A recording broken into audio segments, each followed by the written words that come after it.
Okay, let's continue. This is your code that you already have in your mails, and let's continue with our class. Oh, sorry.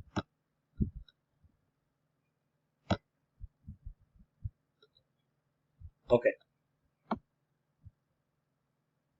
Well, we already discussed the fact that when somebody says something and then well in the past and you want to report what that person said, you need to move one step back in time.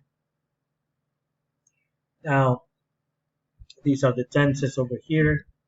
Over here you have the tenses, and here you have other verb forms. For example, will changes to would. Will changes to would.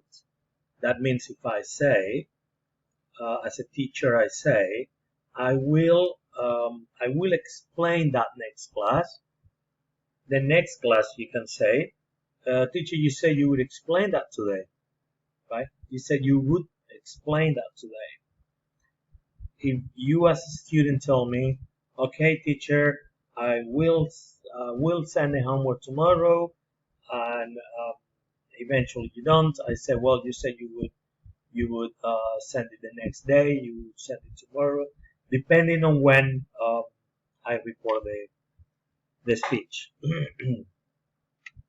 Now, can changes to would, to could, sorry, of course, because could is the past tense of can. Must is changed to had to, of course, because there is no past tense of must. That we have to have very clear, that the past tense of can is could, but there is no past tense for must, like an obligation in the past. For may, you have might. For shall, you have should. This one, which we don't use very much, as I have mentioned, and I know because of your experience, you know we don't use it that much. There is something which is very tricky, I would say, or important, is that, of course, if I say, let's say that today I say, I will explain that next Saturday, and then next Saturday I am forgetting to explain it. Of course, you cannot say, teacher, you said you would explain. If I use will, if I say I will explain that next Saturday, and then next Saturday comes and I don't explain it, you cannot say, teacher, you said you would explain that next Saturday, because it is next Saturday already. So what you say is, you would explain that today, you would explain that this Saturday. That means that you also have to change not only the verb but also the time references. Then here you have a relatively long list of time references. Like now will be then. Like, imagine you say something like, well, I'm going to tell you now, and then days later you say, well, you said you were going to say that then. It means in that moment. Today is that day, here, there, etc. This depends very much on when you say it and when you report it, right? Like, for example, today and that day. This is a good example. Imagine that very early in the morning you go to work, and then you talk to your boss, and you say, hey, boss, sorry, I need a raise, I need more money. And then the boss says, okay, I'll give you an answer today. Then at 6 o'clock, when everybody's leaving, you didn't get any response from your boss. So you say, hey, boss, you said that you were going to give me a response that day. Do you think that makes sense?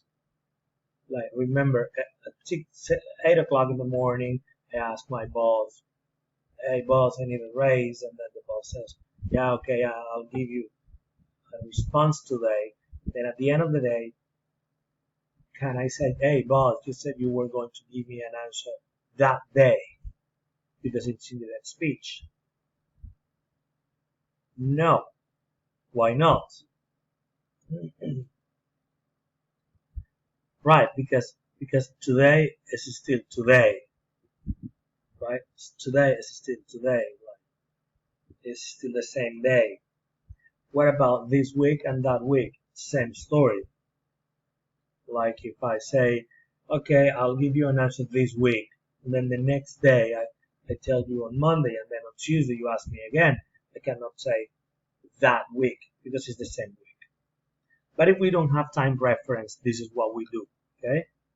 Again, if we don't have time reference, this is what we do. I'm talking an evaluation, exam, or even in real life when you don't know when the original speech was produced.